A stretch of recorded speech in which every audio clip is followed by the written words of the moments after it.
जय हिंद दोस्तों, आप सभी का स्वागत है आपका परिवार मैथ्स हंगामा में। दोस्तों, आज के इस एपिसोड में आप सीखने वाले हैं ज्योमेट्री यानी ज्यामिति, जिसको रेखा गणित भी बोला जाता है। दोस्तों, रेखा गणित यानी ज्यामिति का नाम सुनते ही बहुत सारे स्टूडेंट के चेहरा पर से हवाई जहाज उड़ने लगता है। क्यों? क्योंकि वह समझ लेते हैं कि ज्यामिति बहुत बड़ा चीज़ है, इसका क्वेश्चन नहीं बनता है, तो स्वाभाविक है कि क्वेश्चन नहीं बनेगा। नहीं क्यों बनेगा? क्योंकि इसके बारे में छोटी छोटी जानकारी है, उसको आप इग्नोर करके चलते हैं और छोटा छोटा जानकारी ही आपको डिस्टर्ब करता है। उस चीज़ को आप सही से समझ नहीं पाते हैं कि क्वेश्चन कहना क्या चाहता है।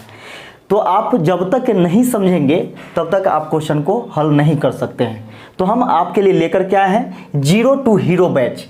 जीरो टू हीरो बैच में क्या है कि बिल्कुल आप कुछ नहीं जानते हैं, वहां से हम शुरू करेंगे और आप जब तक के सब कुछ नहीं जान जाएंगे तब तक हम जान नहीं छोड़ेंगे।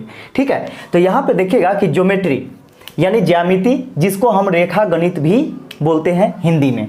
ठीक है, अब इसमें किन किन चीज़ों का जरूरत पड़ेगा, क्योंकि आप जानते हैं कि किसी भी चीज़ को बनाने के लिए, जैसे मान चलिए आप सब्जी बनाते हैं, है ना, सब्जी पकाते हैं, बनाया नहीं जाता है, पकाया जाता है। ठीक है, तो सब्जी जब पकाते हैं तो उसमें क्या क्या चीज़ का जरूरत पड़ता है? तेल, मसाला, नमक, हल्दी, है कि नहीं, गैस वगैरह ये सब चीज़ का जरूरत पड़ता है, बर्तन का जरूरत पड़ता है। उनमें से कोई एक चीज़ अगर नहीं रहेगा तो उसका स्वाद बिगड़ जाएगा, बिगड़ेगा कि नहीं? तो उसी प्रकार यहाँ पे क्या है कि कोई एक टॉपिक है, एक चैप्टर है, उसको पढ़ने के लिए सबसे पहले उसमें कौन कौन सी सामग्री चाहिए, यानी क्या क्या चीज़ जानकारी चाहिए, वो चीज़ आपके पास जब तक जानकारी नहीं रहेगा आप नहीं बना सकते हैं। तो आइए उन्हीं सब जानकारी को हम लेकर के आए हैं और यह आपका फर्स्ट एपिसोड होने जा रहा है। इसमें हम निरंतर वीडियो डालते रहेंगे और आप लोग अपना प्यार बरसाइएगा, सपोर्ट कीजिएगा। तो डेली डेली हम वीडियो डालते रहेंगे और बहुत ही मज़ा आएगा, आप बहुत कुछ सीखने वाले हैं। तो यहाँ पे देखिएगा कि ज्योमेट्री, ज्यामिति, जिसको हम रेखा गणित कहते हैं, ज्योमेट्री जो है वह जियोमेट्रॉन से मिलकर के बना है। अब यहाँ पे देखिए जियोमेट्रॉन दो शब्द से मिलकर के बना है, जियो और मेट्रॉन। ठीक है, तो जियो और मेट्रॉन, जियो का अर्थ होता है पृथ्वी, जियो का अर्थ होता है पृथ्वी। ठीक है, अब जियो मोबाइल वाला नहीं, एक जियो मोबाइल सिम भी है ना, तो वह जियो नहीं। जियो मतलब क्या? पृथ्वी। और मेट्रॉन मतलब क्या? माप, माप, यानी पृथ्वी के मापने की क्रिया को ही हम लोग क्या कहते हैं? ज्योमेट्री कहते हैं। यानी कहने का मतलब क्या है कि पृथ्वी के ऊपर जो जमीन है, तो जमीन पहले बहुत अलग अलग आकार का हुआ करते थे और अभी भी देखिएगा कि जमीन जो होता है वह बिल्कुल अलग अलग आकार का होता है। चतुर्भुजाकार होता है, वर्गाकार होता है ना, इसके बाद त्रिभुजाकार होता है, यानी तरह तरह के आकार के जमीन होते हैं। यानी आपके पास भी जमीन होगा, है कि नहीं? तो जमीन जायदाद नापने के लिए इसका उपयोग किया जाता था रेखा गणित का। ठीक है, तो यह जियोमेट्रॉन यानी दो शब्द, ये दोनों शब्द लिया गया है कहाँ से? ग्रीक से लिया गया है। यह ग्रीक शब्द है जियोमेट्रॉन। तो देखिएगा जियो मतलब पृथ्वी और मेट्रॉन मतलब माप, यानी पृथ्वी का माप ही क्या कहलाता है? ज्योमेट्री कहलाता है। ठीक है, अब यहाँ पे देखिएगा कि फादर ऑफ ज्योमेट्री, कोई ना कोई इसका तो उत्पत्ति किए होंगे, है कि नहीं? तो उत्पत्ति का श्रेय जो है वह किनको जाता है? यूक्लिड को जाता है। यानी यूक्लिड ही जो है वह इसके जन्मदाता है। किसका? तो ज्योमेट्री का। अब यहाँ पे देखिएगा कि यूक्लिड जो थे वह कहाँ के थे? तो यूनान के थे। कहाँ के रहने वाले थे? तो यूनान के रहने वाले थे। ये चीज आप समझ गए कि ज्योमेट्री जो है वह दो शब्दों से मिलकर के बना है, जियो और मेट्रॉन। जियो का अर्थ है पृथ्वी और मेट्रॉन का मतलब है माप, यानी पृथ्वी का माप करना ही जियोमेट्रॉन कहलाता है। ठीक है, तो आइए आगे देखिए इसमें कि इसमें आपको क्या क्या चीज सीखना है, किन किन चीजों पर ध्यान देना है। तो यहाँ पे देखिएगा कि फर्स्ट है आपका बिंदु। फर्स्ट क्या है? बिंदु। बिंदु के बारे में आपको पढ़ना है, जिसको हम लोग इंग्लिश में पॉइंट बोलते हैं। रेखा, जिसको हम लोग लाइंस बोलते हैं। और कोण यानी एंगल बोलते हैं। कोण को क्या बोलते हैं? एंगल बोलते हैं। अब यहाँ पे देखिए कि अब आपको फिर पढ़ना है बहुभुज यानी पॉलीगॉन। इंग्लिश में पॉलीगॉन बोलेंगे और हिंदी में बहुभुज बोलेंगे। इसका त्रिभुज यानी ट्रायंगल, इसके बाद चतुर्भुज यानी क्वाड्रिलेटरल, क्वाड्रिलेटरल यानी चतुर्भुज, इसके बाद वृत्त पढ़ेंगे यानी सर्कल। ठीक है, तो इतना चीज इसके अंतर्गत आता है। किसके अंतर्गत? तो ज्योमेट्री के अंतर्गत आता है, यानी ज्यामिति या रेखा गणित के अंतर्गत आता है। तो सबसे पहले इसमें हम देखेंगे कि बिंदु के बारे में, आखिर बिंदु होता क्या है। बिंदु जिसको हम लोग बोलते हैं पॉइंट, देखिएगा यहाँ पे बिंदु यानी पॉइंट, वह ज्यामितीय आकृति जिसकी लंबाई, चौड़ाई और मोटाई कुछ भी न हो।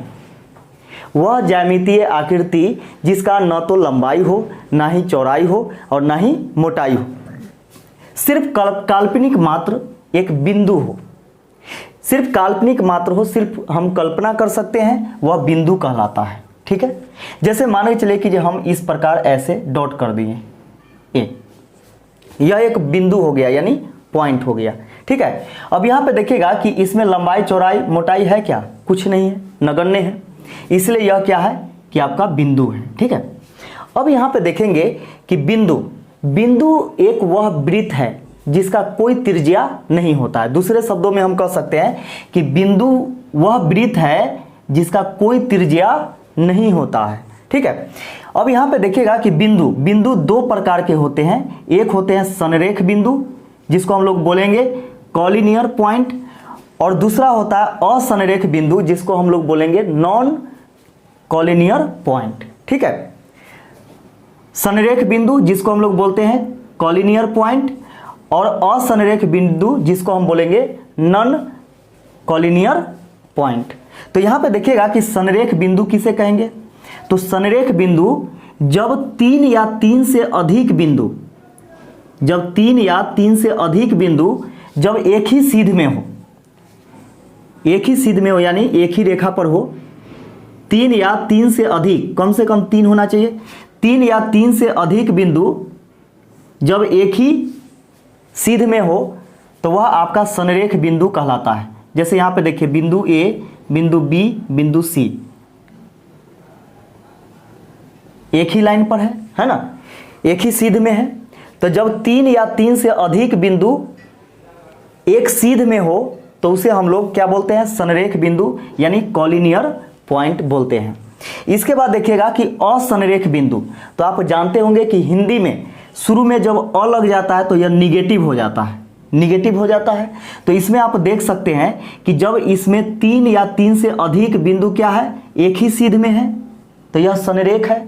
और इसमें अ लग गया यानी इसका निगेटिव है, तो इसमें एक ही रेखा पर है यानी एक ही सीध में है, तो इसमें क्या होगा? एक ही सीध में नहीं होगा। ठीक है, यह अलग अलग होगा। जैसे मान के चलिए एक यहाँ हो गया, एक यहाँ हो गया, एक मान के चलिए यहाँ पे हम ले लेते हैं और एक यहाँ पे ले लेते हैं, ऐसे करके। ठीक है, इस प्रकार ले लिए। तो यहाँ पे देखिएगा कि इसको सबको मिलाएंगे तो ऐसे देखिए, ऐसे मिला दिए तो यह क्या बना? ट्रायंगल बना यानी त्रिभुज बना। तो कम से कम तीन असंरेख बिंदु से क्या बनाया जाता है? त्रिभुज बनाया जाता है। और इससे अधिक बिंदु जब होगा तो चतुर्भुज बनेगा, पंचभुज बनेगा, षष्ठभुज बनेगा, अष्टभुज बनेगा, नवभुज बनेगा, यानी तरह तरह के फिगर इससे बनेंगे। लेकिन हाँ, तीन या तीन से अधिक होना चाहिए। ठीक है, तो इसलिए यहाँ पे आप देख चुके हैं कि बिंदु दो प्रकार के होते हैं, एक संरेख बिंदु और दूसरा असंरेख बिंदु। संरेख बिंदु जब तीन पॉइंट या तीन से अधिक पॉइंट एक सीध में हो यानी एक सीधी रेखा में हो तो यह आपका संरेख बिंदु कहलाता है। और जब तीन या तीन से अधिक पॉइंट अलग अलग हो यानी अलग अलग दिशा में हो तो यह आपका असंरेख बिंदु कहलाता है यानी नॉन कॉलिनियर पॉइंट कहलाता है। तो हमें आशा है कि यह वीडियो बहुत अच्छा लगा होगा आप सभी को, और इसी प्रकार के वीडियो प्राप्त करने के लिए हमारे चैनल से जुड़ें, सब्सक्राइब करें और ज़्यादा से ज़्यादा शेयर करें आप। जय हिंद, फिर मिलते हैं हम लोग नेक्स्ट वीडियो में।